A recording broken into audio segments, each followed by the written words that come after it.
Are you looking to grow your business and your mindset alongside a fun and awesome pack? Grab a chair and your favorite beverage and join Mike Ashebrainer, the business mechanic, and his win-win network for the Hounds of Business Happy Hour.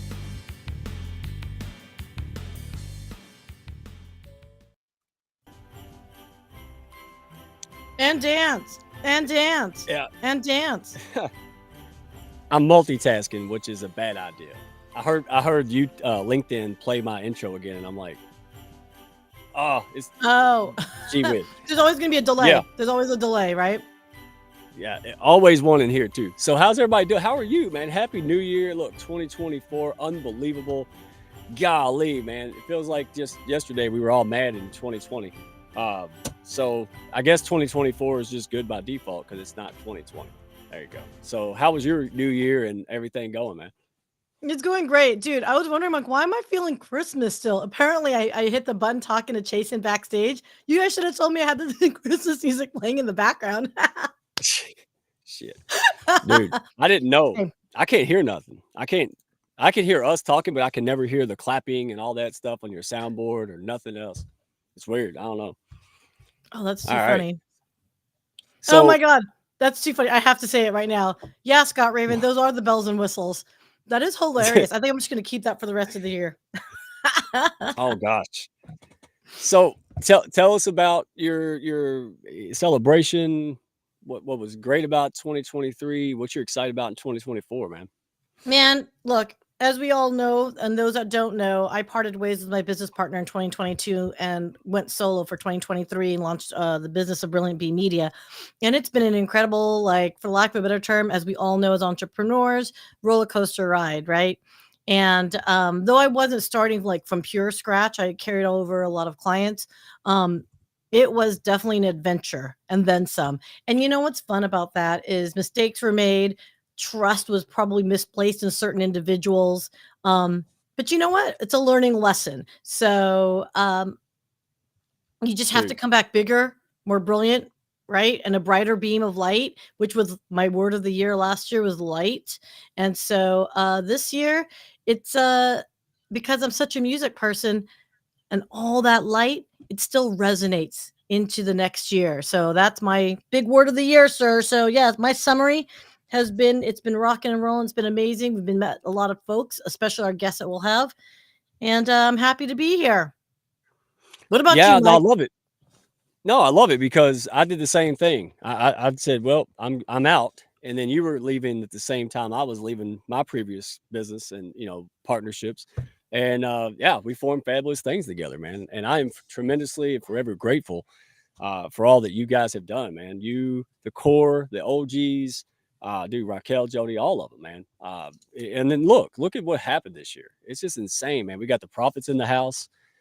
Those guys blown up, people love them. The Canadian Bert and Ernie's, just pulling out great stories, people's real life shit. It's just great. So one of the things I want to do, and you might want to put this on the screen.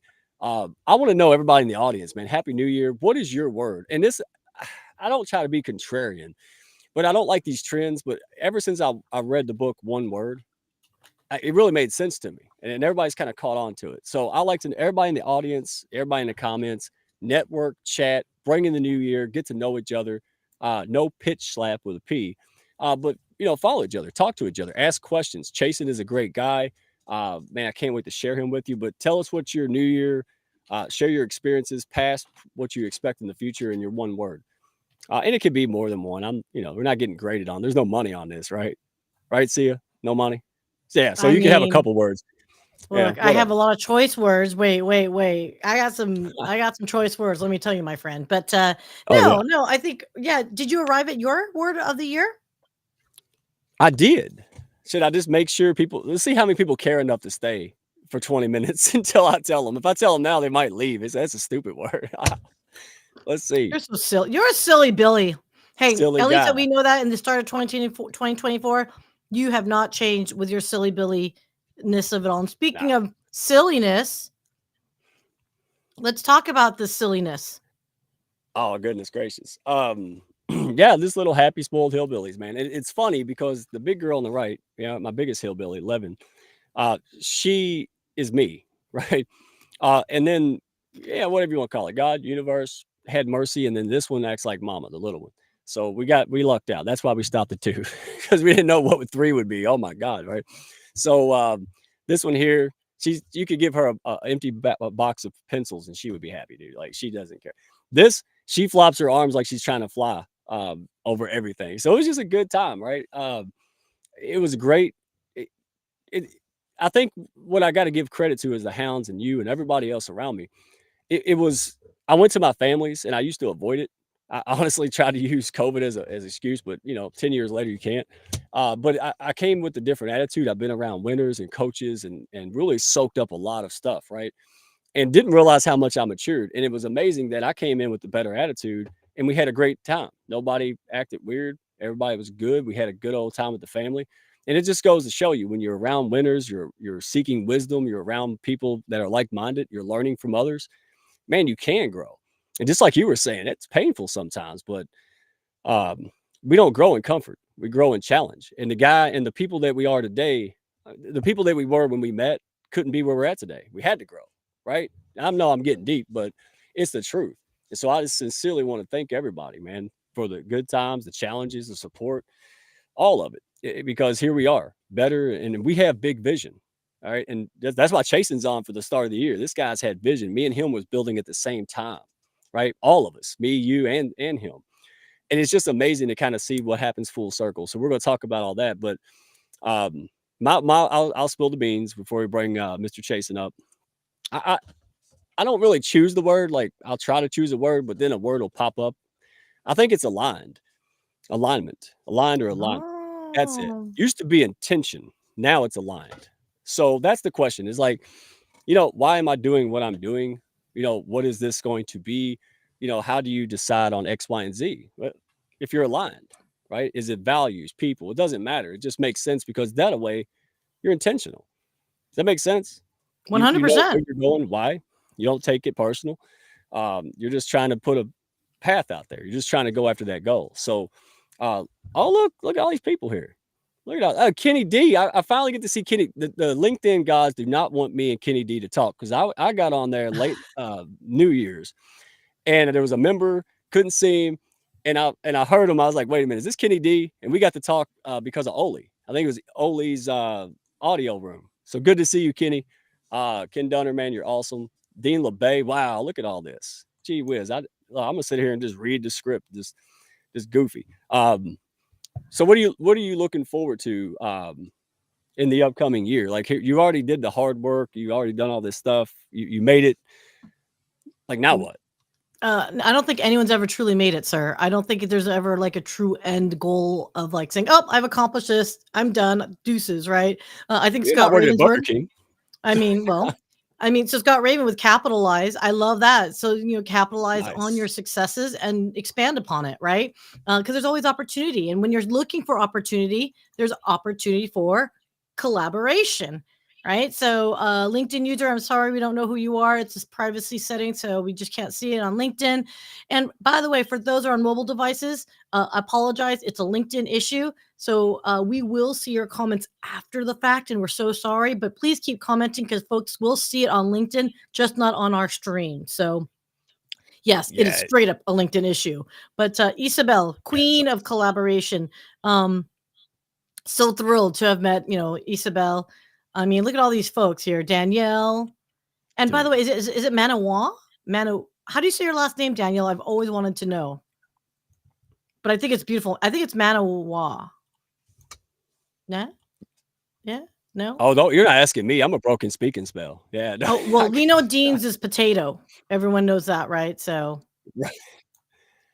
Hey, and by the way, if you want to be able to comment, go to the YouTube. I put it in my channel.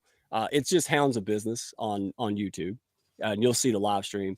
Because I really want you guys to chime in. I want you to ask questions, talk about it, man. Have fun. This is laid back. We're all tired, right?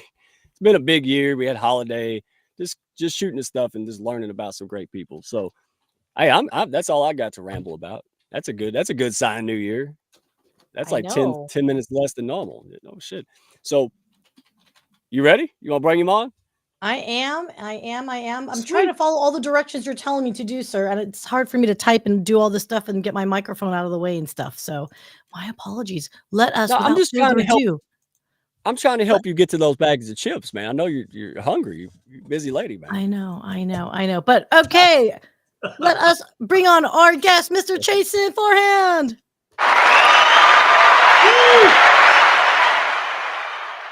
I love that. That's better than mine. That's better than the one I use on our podcast and stream. Yeah, that's fantastic. Well, that's I the don't hear it. soundboard, so blame it on the soundboard. I don't hear it. So every time she does that, I have to watch facial expressions to realize when it's over. I'm just like, I say that I'm going to find a Viking one. I don't know that it exists, but I'm going to find one that's like some Viking cheering chant thing where they all say skull at the end of it, but I haven't found it yet. Oh, I'm sure where there's a will, there is always a way to get a soundbite, my friend. I have faith in you, sir. There we go. So, wait a minute. I'm clicking wrong buttons again. Wow. I wanted to do this right in 2024. Gee whiz. All right. So Chason, man, you're a good guy. Let me tell the people the backstory real quick. Guys, again, chime in, ask questions, talk about your one word for the year, talk about your past experience in the comments. We love it. Go to our YouTube channel, Hounds of Business. So Chason, how long ago was it, man? Did we meet last year? Or I think we met like a year and a half or longer, right? Yeah, Mike? it was early in 2020. It was in 2022 because we were just coming out with our website and stuff like that. So middle of 2022, because Wow. it was part of. Oh, now I'm going to have a senior moment. I can't remember the group. Good grief.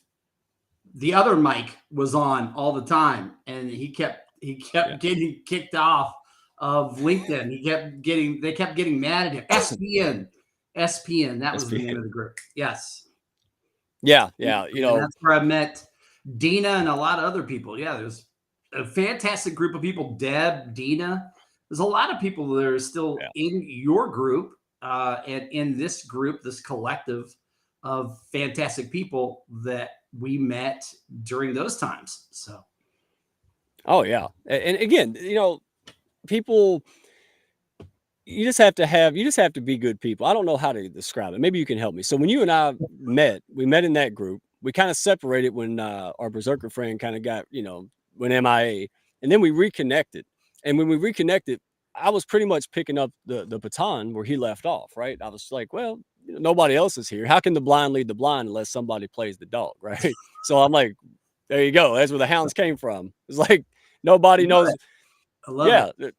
So in that regard, it's funny because there's so many people. I mean, just because you're not, again, aligned, to state a theme on the word thing, just because you're not at the moment doesn't mean you can't be. And I think people lose that. They forget that. Yeah. It's not like that's one of the secrets to the hounds is that I met people. We didn't even like it. Not me and you did, but I mean, some people I didn't even like, they didn't like me, but we hung in there. And then 3 months later, 6 months later, good things happen. And I think that speaks a lot about our hearts, our community, why you're a good fit and why your organization is good, because it's just a bunch of good-hearted people. And I'm going to spill the beans and I want you to speak to it. I think you're like me. You have a passion, you have a mission, but you don't go trying to figure out how to fix the mission. What I've seen you do, whether you're aware of it or not, similar to what I did, you try to find good-hearted people that you just like and you see value in, right? Different types of personalities, but they're good people. And you try to build around them. You try to stick them where they belong, right? So you're not full of a bunch of people who will kiss your butt. You're actually putting people in different places that challenge you. Absolutely. And you may not get along, but they're the right person for the right job because the mission and the social justice and these kind of things and equity is important, right? So did I get it right? No, I absolutely agree with you. Again, we went at the time that I met you, we had 8 partners and we had just launched our website. And now we have 75 and growing. And it's really not about the number, but it's about the quality of the people and how they believe in the mission, vision, and purpose. And that's really what it's about for us in that grassroots. When you're a grassroots advocacy group, it's about those people coming together. The amazing thing to me, I think what warms my heart even more than watching the numbers grow is watching how they interact with each other and start forming their own, collaborations and start doing things that just are like, wow, I didn't set that up. I just, we brought in these people and they just started talking to each other, and now they're doing podcasts together and doing streams, and that is the amazing thing, because at the end of the day, we want to create actionable change. And that comes through having people that believe in your mission, vision, and purpose. Yeah, well said. And I'll say it backwards like Porky Pig, but let me think about it. Quantity through quality, right? Like I've even noticed that at certain points, especially now, we're hitting the brakes on the hounds. It's like, well, we're not growing, but we grew like 50 people in like 2 weeks. And it was like, think about it this way. And I want you to chime in about this, and then we'll get into the details. But it's like I woke up every day with a family of 3 in my house. The next day I woke up with a family of 200. Well, now I'm not a family, I'm a school now. Like, now you got to get buildings and people, and, like, it's a different ball game. It's like Jeff Bezos trying to run Amazon by himself. It can't happen. And so there's a lot of growth. And so when we were running around talking about how hard it was in the beginning, what's your experience is because my take on it is we're just graduating better problems. Like the problem was we didn't know what we were doing and we were trying to get support. And then the problem was people believed it, and we wasn't, like now we got to put stuff in place. Like there's always a secondary problem. Like people say, well, I want to eliminate my problems. Just better problems. I've never eliminated problems. I just had better problems, right? Because I don't have enough money. Well, now I got money. I got to figure out how not to pay too much taxes and stuff, right? So what is your experience? What's your reflection on that? When you look back to, oh my gosh, how can I do this? Well, here you are. Like, now you got different problems. Like, where are you now when you reflect back on the last year or two? Really, I like to look at it as challenges. And yeah, as we grow, we have different challenges, things that we want to do and that we need to do to create actionable change. But I think the amazing thing is watching how people develop themselves, watching how the programs grow and how they develop, and then seeing how we can take what's happening and project that forward to create even more impact. Because that's my word for the year is impact. I want to be intentional and have great intentionality about every single thing we do and make all the steps count. And I'm terrible. I am terrible at being so hard on myself and not giving myself grace. We had several people in the Hounds today that had great posts about this, and I'm terrible about giving myself grace. About really being okay with minor steps when I wanted to take larger steps. And this is a learning curve. It's a learning curve to do a startup in this fashion and do it completely different than everybody else does it. We're doing things a different way and being intentional about that difference and being excited about being different so that we can make sure that at the end of the day, we are meeting our mission, vision, and purpose, and we are being intentional about creating actionable change. And a shout out, thank you everybody who is here today, Nor and so many other people that are in the audience. I keep seeing it pop up and my brain can't work that fast, but I am so thrilled that you're here to support the Hounds and to find out what we do. And I am thrilled to let you know and to tell you, give you the 411 on what hr4u.org does.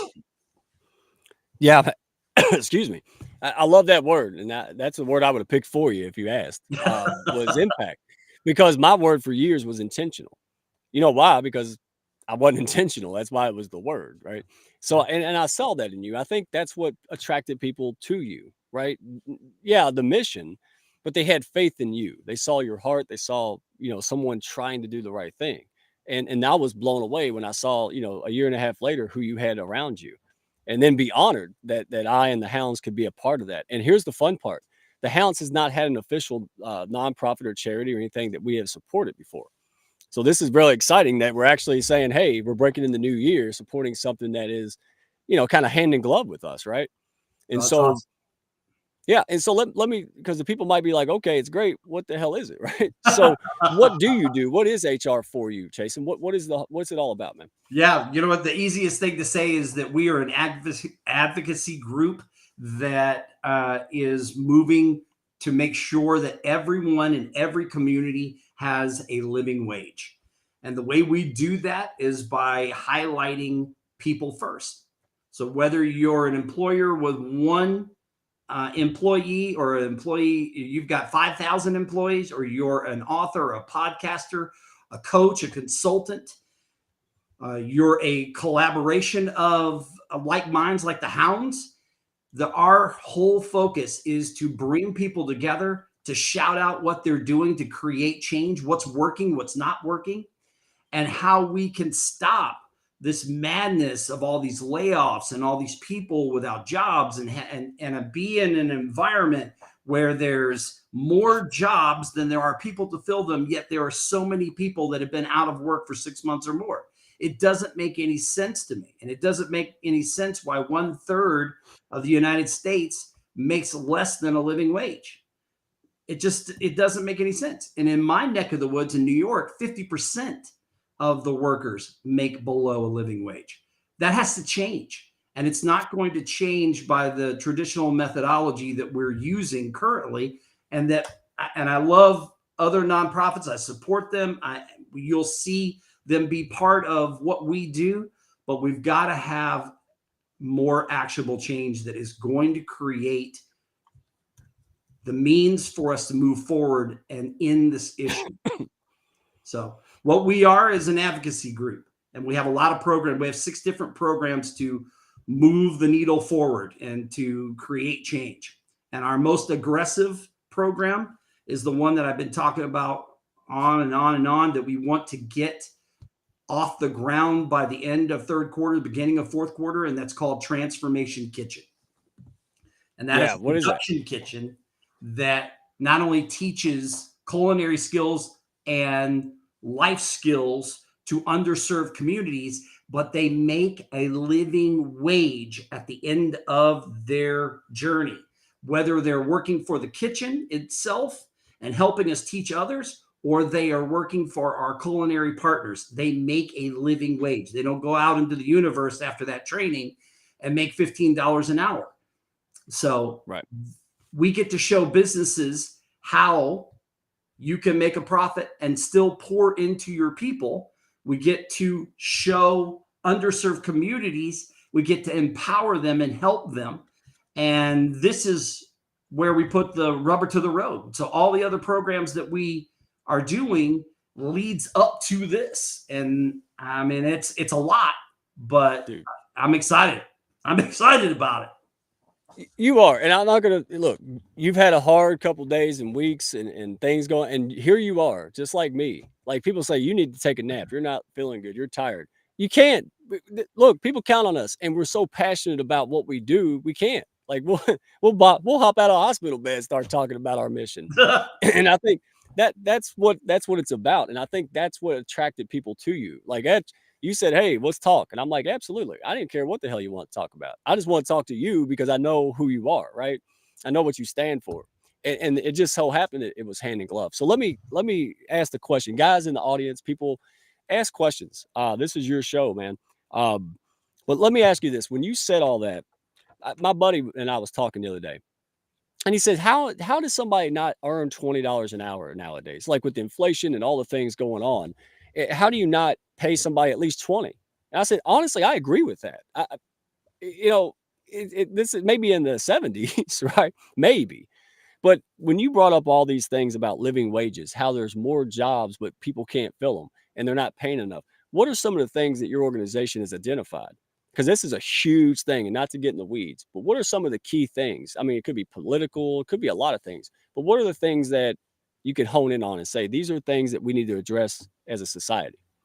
Well, there's 2 things I want to do. One, I just happened to see the chat because the chat's going so fast. But David Hansen asked a great question that I want to address, and there may be others, so you can just point them out. But to answer your question directly, we focus in on what's working, not what's not working, because I don't want to spend my time in court fighting people who say, "Oh, you're slandering us," or "You're taking, you're running down our company," or you did damage to what we are as an entity because of your podcast or whatever. We want to focus in on what works.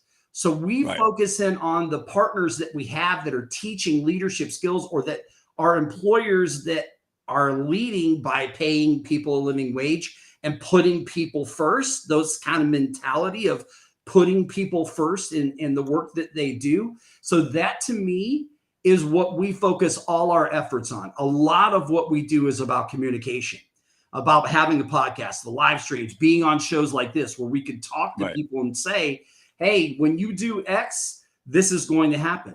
There are a lot more smart people that are a lot smarter than this scarred up old hockey dude, that have done research in Forbes magazine, Money magazine, Harvard Business Review, that have all of this data that show when you pour into people and you take care of them and you create safe spaces, guess what? You're going to make more money because they're going to be more productive. They're going to stay longer. You're going to retain. You're going to have higher retention. All of these things it's not rocket science. And it's been going on for a long time. But to answer, I'm going to segue now to David Hansen's question. How do you teach millionaires and billionaires not to be greedy and to care about putting people first and having a living wage? Real talk. I will tell you that that's not my focus. And I don't know that you can, because I don't know that a billionaire or a millionaire really cares, even if they're giving away 5% of their profits to charity. That's a drop in the bucket for them. They don't really care. Changing the mentality to get leaders, because there are more small to medium-sized businesses in the world than there are these giant corporations. Getting more people to understand the value of pouring into people and putting people first, I think, is a larger win. Because I think if you get the guy who runs the local, who's got the local franchise down the road to understand that mentality and to start creating that change, he's going to make more change in the local community. It's going to have a rippling effect where others see it, and he's part of the chamber, and all these other things happen, and other people start to do it. And I think that's where the win is, when you get the small businesses and the medium-sized businesses to all start to do this. There's more of us than there are of them being the giant corporations and the millionaires and billionaires. Because how many of, and that's the 1%, that's the 0.5%. So the rest of us, the 98%, the 99% of us, if we can convince leaders that this is going to create more business for them by just listening to their people, by including their people, by having safe spaces, by doing the work to engage and retain and be part, they are going to see huge influx of capital and work and retention and engagement and all of these positive things that are going to affect their bottom line and going to affect more than just the company and their people. It's going to affect communities and change some of the socioeconomic woes that are going on within the individual communities. And that's the huge win in my mind. So I hope that answers that, David, because that's where we think. Golly, man. I tell you, so, I mean, again, it's a holistic approach, right? You're not just trying to feed people. And that's where you and I connected. I was a leader of a nonprofit, and we were giving food and we were helping, but it was handouts, man. It wasn't hands up. And I came along crazy like you and said, hey, what if we connected and got people that want to be off dependency, independent? Yep. And I said that. I mean, I went to a chamber like you, and I said, well, I'm trying to help the people of the community buy all the crap you're trying to sell in this room. Everybody looked at me like, did he say that? And then one man walked up and was like, let's talk. The rest of them thought I was nuts and I never got invited back. Right. So based on that, like what is the, because I love your uniqueness. You could cookie cutter it. You could, go pull a model out and duplicate services, but you're not looking to duplicate. You're looking to innovate. Right. So, and when it comes to the holistic, how did you get that? Before we go into the mission a little bit more, what made you say, hey, we're going to do it the harder way? We're going to find something that's not really being tapped into. Like, what was that, just a heart thing in you and then other people affirmed it? Or how did that come about where you're like, I'm going to take this on, like, and I'm going to do this a unique way? I will tell you that nobody affirmed it. There were a lot of moments of self-doubt and, trying to work through some of the mission, vision, and purpose, because there were a lot of people, especially when I first started. I reached out to a lot of different organizations that were supposedly working in the living wage space, and it was a bloodbath. They were not excited about this crazy Hoggy dude showing up. I got a lot of times, you're just muddying the waters. And I'm like, okay, well, I appreciate that. I'm going to take all this in. I'm going to take it all in, and I'm going to continue to do what we think is the right way to hit this path. And unfortunately, or fortunately, however you look at it, I think what ends up happening, 75% of all new nonprofits, especially startup nonprofits, die in the first 5 years. They complete the universe. And especially when you get to 501c3s, which in the United States are some of the hardest to get. They are a tax exempt organization that has to go through a lot of scrutiny. Yeah. I will say that we purposely took the hardest route so that we could show how intentional we are. We could show that we are transparent. We put everything out online. You can go to our website. You can see budgets. You can request stuff from. There's nothing that's hidden. And I think that puts us in a place where we can continue to grow and be intentional about that growth and show people a different way. And one of the other things that I really encourage other nonprofits, and I talk about a lot, is that collaboration between nonprofits. It doesn't matter to me whether or not you're a nonprofit that works on getting more widgets in the world.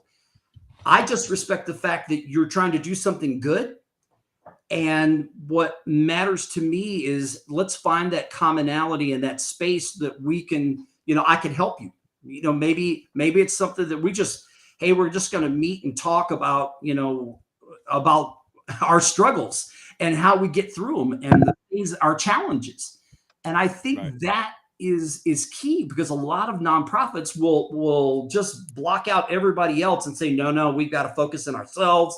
We've got to focus in on how much money we make. And it's so tough to get grants. And so we're going to push everybody else away. And we're with open arms. We purposely in November, instead of calling out to Giving Tuesday and making it about us, we purposely talked all month long about other nonprofits. And that's what I'm talking about. I mean, I think it's important that you set a tone that you care about other people and that you care about collaboration and that you care about doing things differently. Dude, I love that. That's why we resonated, right? That's because I did the same thing. I said, why? We're all asking for the same money to buy the same stuff. What if we just become a resource bank and started So I started doing grants with 5 different organizations. You want to get the nonprofits liking you.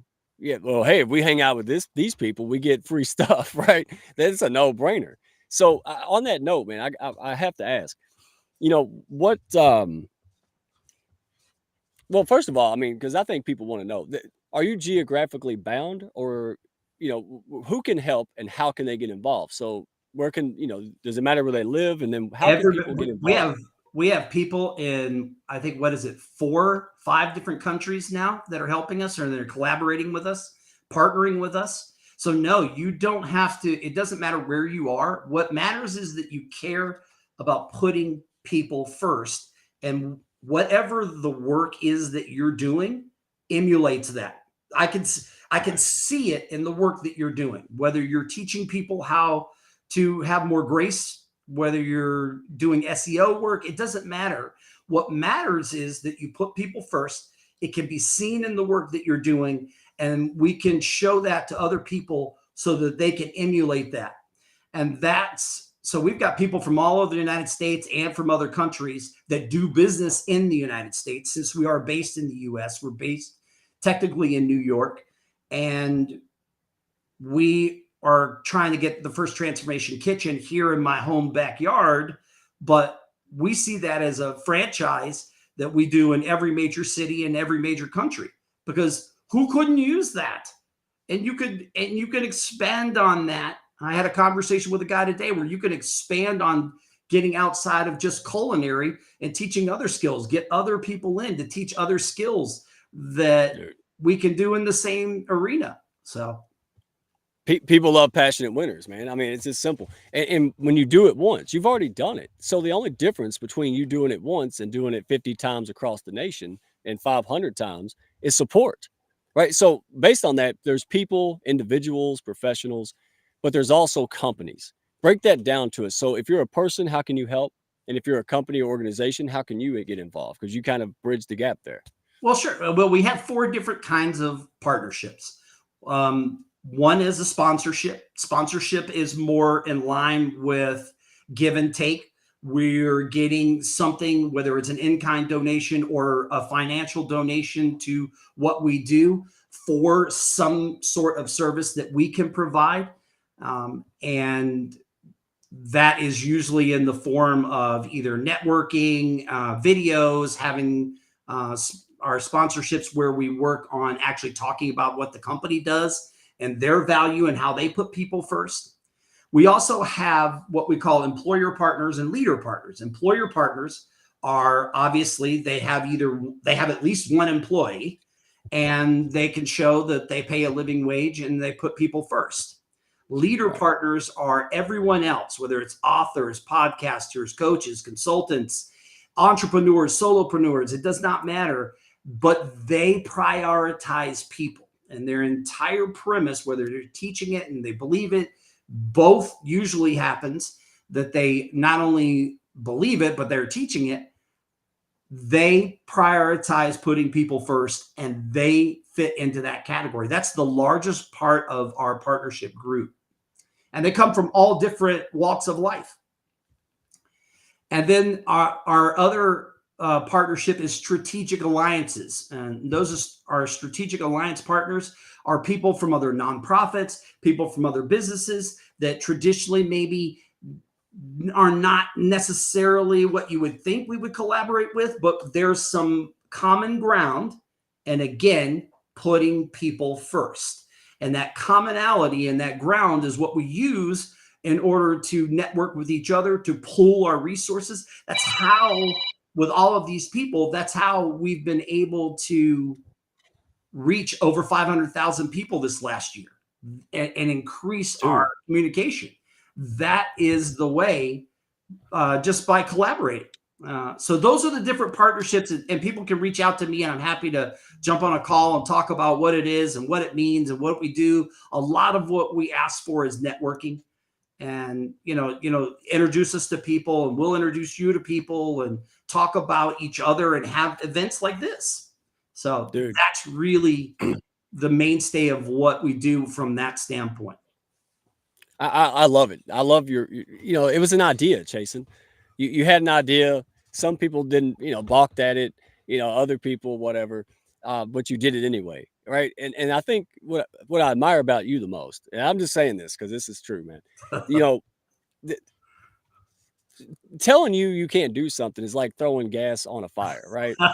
We're the same this way. It's like, if you want to see us fail, sing our praises. That's the best chance you got, because then we'll get a little comfy. But if you start telling us we can't feed people and help people and change lives, then you just woken up the giant, right? Like, don't tell me I can't. And now here you are, right? And you're just starting. And I love your attitude. It's like, well, I haven't arrived. Just like Sia said. It's like now we're at the starting gate. Yeah. But boy, this is a marathon, right? Like we're going to do longevity things, huge impact, huge stuff. Man, I'm blown away because I love the way you scale this. People can get involved with no money because every time you turn around, somebody's asking for money, right? But you're saying, hey, check us out. Get to know. It's like dating, right? You just don't walk up. Do you want to have kids? Who are you, right? We didn't even meet yet. You're just saying, hey, check us out. Show up, right? Just be involved. Watch us. And I think that's why it's so appealing. And then people see the folks you got around you, man. I know Noor from back in the day. Yeah. Sheena, hopefully I said her name right. Like she's a joy to be around and work with. And these people are busy. The supporters you have are busy professionals, but they make the time because it's important to them. And now they have a place that can coordinate and organize all their efforts, man. So, I know you don't like to get praises, but dadgummit, yeah, take a sip, took long enough. Dadgummit, you earned it because you're a selfless leader, man. So we've got a question. We got some questions that I wanted to get into. Sure. Chason as the man, but throw a question up there if you like. See you. She must be done with her chips. That's good. Hey, all right. Soaring Profits, James. I think it's James. So why do you feel the need and drive to create these programs which give back to the world? Man, he just stole my question. I knew these guys. All right, you got to get on their show. I love the Soaring Profits. I mean, both of the banter between the two guys is amazing. They've had some great people on here, and I got to see Doctor on the last one, and I know she's in here, but they had one of the hounds on here, and I am going to have a senior moment, but she's a doctor, and I just connected with her, and they were going back and forth, and it's incredible. But I will say that this goes back. I'll give you a little history. I come from a very broken family where there's a lot of angst and junk in our childhoods, and me and the gaggle of boys that are in my family. I'm the oldest of a gaggle of boys. And even with all of that, I still am privileged because I look the way I do, because I'm white, and because I came from what is perceived as middle class America, even though we really weren't middle class. And even in that, in brokenness, and even in the time periods where I failed as a human being and I didn't care enough about other people, and towards the end of high school and beginning of college where I got addicted to drugs, I still was able to get fired from one place, walk across the street, and get another job as a chef because of the way I look. Where other people would be out on the street and be homeless and have an issue, I realize that I am privileged because of that. And so when you talk about what makes me feel like I need to create this change in the world, is because I've come full circle with being okay with the person that's staring back at me in the mirror. And that took a long time to get to that place. But I'm finally okay with that person and being in a place where I needed to give back, and I needed to correct some wrongs that I see in the world. And I need to be in a place that this last quarter of my life, even though I don't look it, I'm older than I look. I want to be in a place that I am leaving a legacy of change. So what my real goal is, that people don't associate Chason Forehand with hr4u.org, that hr4u.org is associated with creating intentional and actionable change. And that is the legacy that continues. And people say something about, hey, who's Chason Forehand? I'll be okay with that, because then I have actually done a good job. So hopefully that answers your question. Oh man, wow. Great question and amazing answer, Chason. I mean, again, awareness and empathy. You notice something and you just felt compelled to do something about it, man. And that's why you're beloved. That's why people are just all over you and they feel about it. I mean, yeah, somebody could have done it, but you're the one that did it. And other people was inspired by that, man. They related to it. So I love what you said, man. you want us to leave a legacy of change. That's well, when we die, our name dies, but what we do can carry on, man, for a That's very, right. very long time. That's right. And that's what drew me to you. Like, I mean, you could do any kind of nonprofit. I mean, you're going to do good work, but that's what draws me to you. And I think that's what people, they resonate with that, right? Because we make mistakes. You make mistakes. I don't know about you. I make mistakes. You make mistakes. Yeah. So, I'm making a ton of mistakes. But see, that's, yeah. But people don't care because they know who you are in their heart, right? And they have the good heart. So we got a question. I just missed it. It was Nora. Nora asked why I'm different. And, Nora and I go back about as long as you and I do. And I will say that I think what I pride myself in is exactly what you called out, that in order to be a founder of a 501c3 in the U.S., you have to absolutely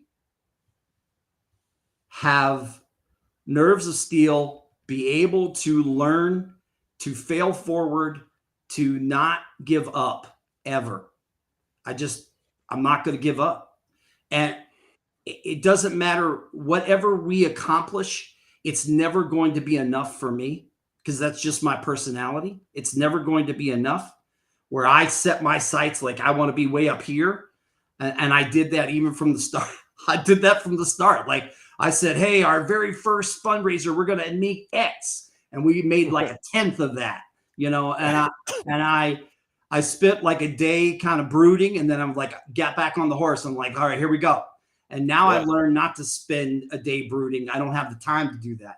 It's like maybe a second of going, okay, that wasn't, so what did we learn? And focus in on what we learned and fail forward and really go. Right. But Dean asked an interesting question. Are you using a ghost kitchen? We are not using a ghost kitchen. Our transformation kitchen, we want to get off the ground end of third quarter, beginning of fourth quarter. We've already raised money and we're going to continue to raise money. We're looking at grants, sponsors, and individual donors to help us with this because it takes a tremendous amount of resources, even beyond finances. But we've been very fortunate with people that are committing not only books, but supplies, small wares, etc. We do not have a physical building yet. And that I say because it's like, what comes first, the chicken or the egg? You can have the building, but you're paying rent and all those things, but you got to have a chef and you got to have the assistant chef and you've got to have, the 5 students that you want to start with. So all of these things work simultaneously. It's a huge project, but it's one I've been part of in 2 other organizations.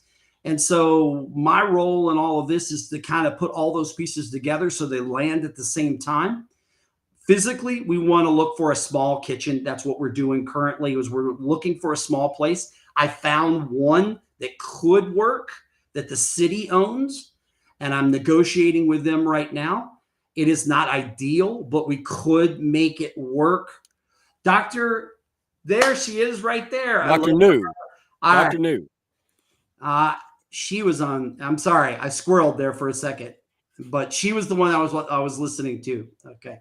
But yeah, we're looking for a commercial kitchen because that's the only way it really works. We're working to try to make sure that we can adjust the rent through an in-kind donation because they get a tax write-off.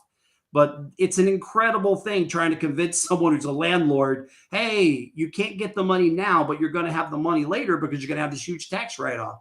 So that's an interesting challenge. But we're working through that. We're looking for all of those things while we also put all the pieces in place. So is it safe to say that, somebody goes, well, those 3 or 4 things as partners is, I don't know if I can help, but just have a conversation, just get involved because your expertise may be what they need at the moment, right? Like that's what I'm saying. You don't know until we, I say this all the time that, I get asked the question all the time, can one person make a difference? And I absolutely believe that one person can have a huge impact on the world. and can have a huge impact on their community and beyond, that can have this rippling effect that just continues. But it takes intentionality. It takes you creating this action and doing to be part, to take that step. And, Right. sometimes I don't strong arm. I want people to come willingly, because those people, that's how we had 1,200 volunteer hours, and that our volunteers keep coming back each year. That's how we have so many partners that keep coming, that are in here. I keep seeing some of our partners show up in the stream. Shawana Kennedy, I saw her. I saw Tiffany Castano, and there's others. You talked about Sheena. She's on our board of directors. That's why, because they believe in the mission, vision, and purpose. I didn't strong arm them into being here. I'm not strong arming the 30% of our partners that actually give on a recurring basis each month. It doesn't matter whether it's $5. That all leads to bigger things. So that's huge, because the board of directors and myself pay for all of our administrative costs. So when you donate, to us, every bit of it goes to our programs. Every single dime goes to doing the work that we want to do. That's incredible. And that's why we want to keep doing that. All right. So we'll pop the QR code, because, people want to donate. People want to get involved. They want to find out. And they just want to learn more. I encourage everybody to follow Chason, to plug in. That's the calling card. Don't say no until you know what the hell you're saying yes and no to, right? Get all the information. You could get all the information and not be passionate, but you'll know somebody who would be passionate. That's what this is all about, right? So we're not done yet. That wasn't a sign to leave, right? I see everybody dropping, think I'm leaving. So while we give people a chance to scan that and to connect, just before we close out a little bit for the next 5 minutes, I want to talk about chasing the man, right? Because it's the man behind him. We talked a little bit, but you do have and remember, this is 2 years ago, so it may have changed, but you have a business called HR Consultants, right? Yeah, HR Consultations. Yep. There you go. See, I got the C part right. At least doesn't. It's right. just simple. Yeah, it's simple. So is that where the inspiration for the name and the whole thing, because you were business, and explain that? So you HR and it was people focused. I get a little flack. We talked about this prior to the show. I get a little flack for the names. Like, this is not the best name for what you do. It is just the name. Because I believe that I fell into human resources by accident. I was a chef, and I worked in a time period where a lot of human resources was having a come to Jesus meeting by the dumpsters out back. And I had to learn what human resources actually meant, because I was the guy in the restaurant that was given the task of doing some hiring, doing some of the challenging, having some of the complicated and challenging conversations with people, the difficult conversations that the owner or the head chef didn't want to have. I also did a lot of training. So that is my start to learning more about human resources. In 2012, I took on my very first unassociated client, because I had been doing some human resources work on the side with family and friends, people from my church. I'm a person of faith. And so I was doing that. In 2012, I started taking clients that were outside. And I started in 2019 doing a lot more pro bono work. And so really where all of this came from was not only seeing the need and being someone who wanted to see some change, but wanted to see some change within the nonprofit field and within the human resources field. So HR4U was formed in 2022 to be our arm of, we're going to create intentionality and change one person at a time, one leader at a time. And I really, with HR Consultations now has morphed into a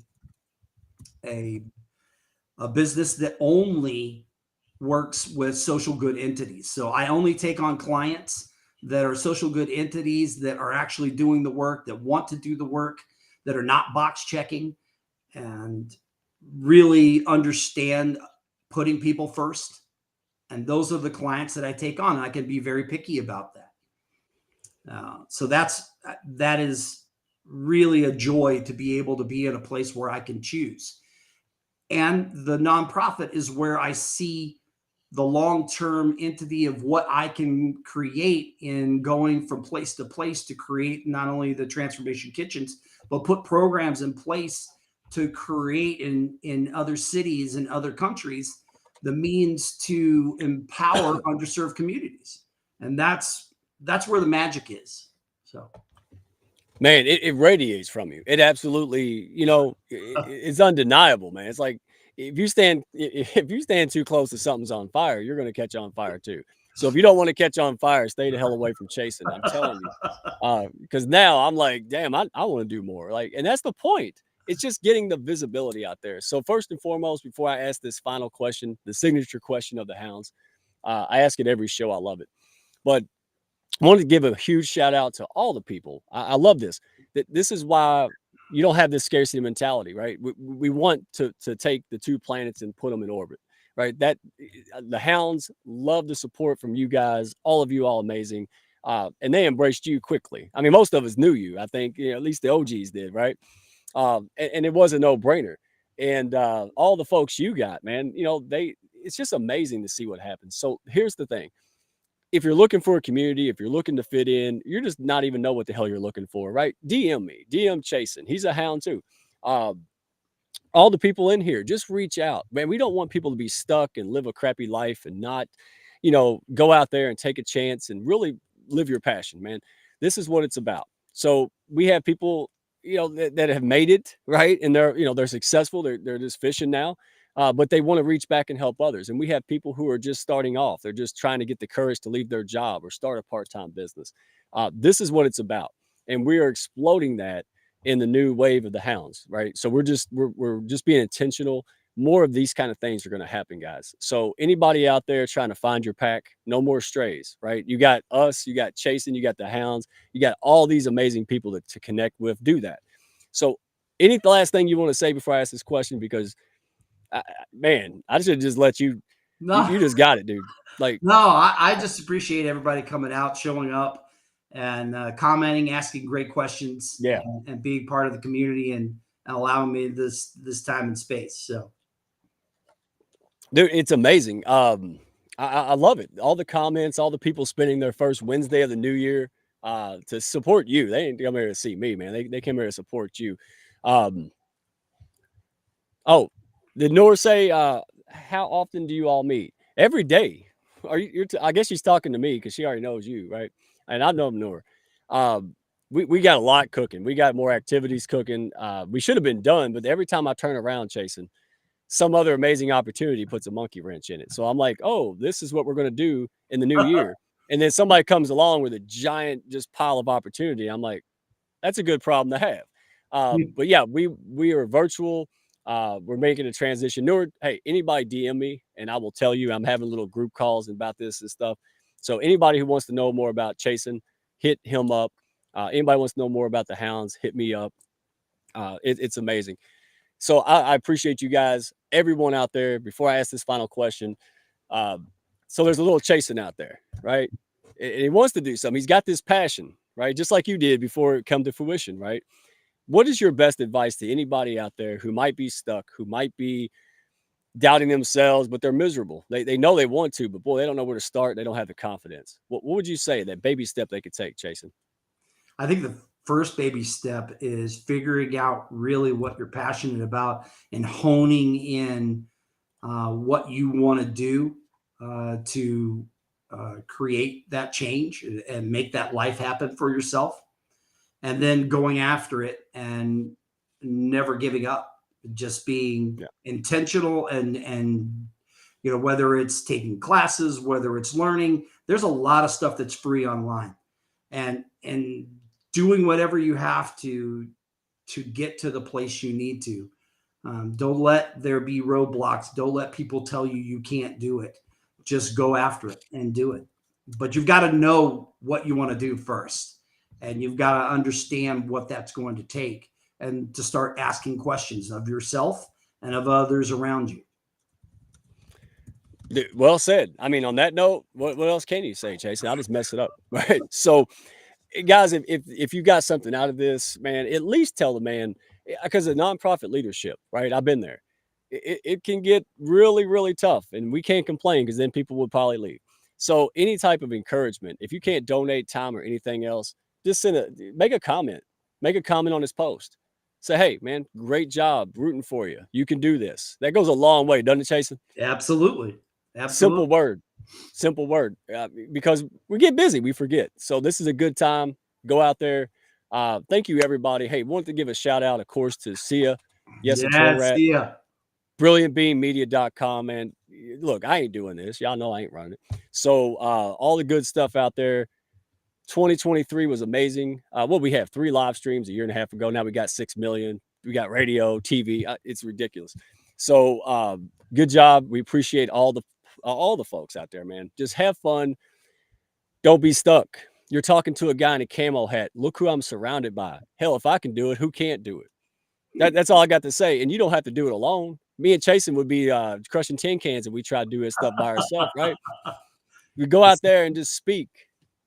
Put yourself out there. Some people are going to boo it. Some people will like it. Some people will change. Who cares? Just go do it. All right. So, yeah, DM me, Hounds, DM Chason. Thank you. Man, just really appreciate you. Appreciate all of you guys. Love you all. And we'll see you next Wednesday, 7 p.m. Eastern, same bat time, same bat channel. You got my support, brother. I appreciate you. Love you, man. Thank you. All right, everybody. Happy New Year. We'll round it up. See you on the next one.